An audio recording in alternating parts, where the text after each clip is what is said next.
ये कहानी है दुर्गादास की। दुर्गादास था तो धनी किसान, लेकिन बहुत आलसी था। वो ना तो अपने खेत देखने जाता था ना खलिहान। अपनी गाय भैंसों की भी वो खोज खबर नहीं रखता था और ना अपने घर के सामानों की ही देखभाल करता था। सब काम वो नौकरों पर छोड़ देता था। उसके आलस और कुप्रबंध से उसके घर की व्यवस्था बिगड़ गई। उसे खेती में नुकसान होने लगा। गायों के दूध घी से भी उसे कोई अच्छा लाभ नहीं होता था।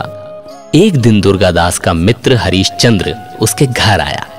हरिश्चंद्र ने दुर्गादास के घर का हाल देखा और देखते ही समझ गया कि हो ना हो घर की बुरी हालत दुर्गादास के आलस के कारण ही हुई है।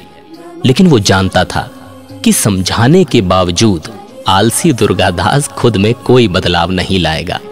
इसलिए उसने अपने मित्र दुर्गादास की भलाई के इरादे से उससे कहा, मित्र, तुम्हारी विपत्ति देखकर मुझे बड़ा दुख हो रहा है, लेकिन चिंता मत करो, मैं तुम्हारी दरिद्रता को दूर करने का एक आसान उपाय जानता हूं। दुर्गादास ने कहा, अपनी इस हालत को ठीक करने के लिए जो बन पड़ेगा मैं करूंगा, तुम बस मुझे वो उपाय बताओ।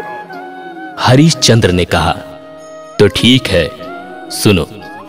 सब पक्षियों के जागने से पहले ही मानसरोवर पर रहने वाला एक सफेद हंस पृथ्वी पर आता है और दोपहर दिन चढ़ते ही लौट जाता है।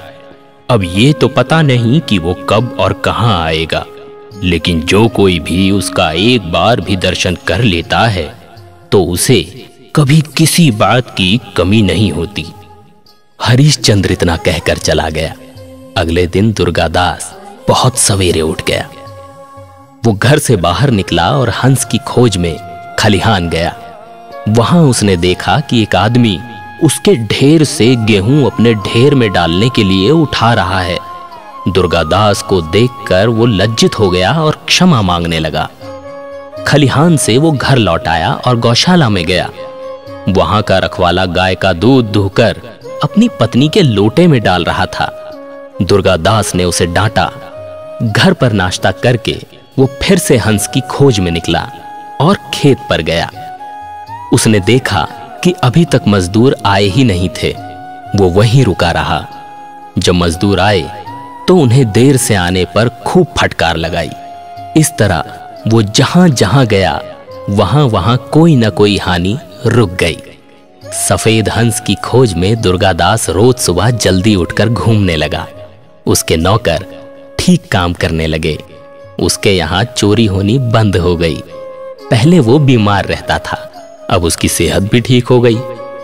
जिस खेत से उसे 10 मन अन्न मिलता था, उससे अब 25 मन मिलने लगा। और तो और गौशाला से भी दूध बहुत अधिक आने लगा। एक दिन दुर्गादास का मित्र हरिश्चंद्र फिर से उसके घर आया। दुर्गादास ने कहा, मित्र, सफेद हंस तो मुझे अब तक नहीं दिखा, लेकिन उसकी खोज में लगने से मुझे बहुत फायदा हुआ है।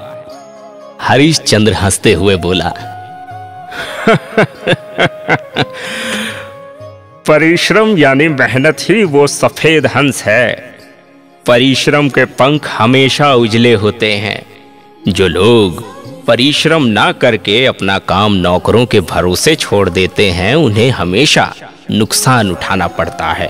और जो लोग मेहनत करते हैं तथा जो खुद नौकरों की भी देखभाल करते हैं, वे संपत्ति और सम्मान पाते हैं।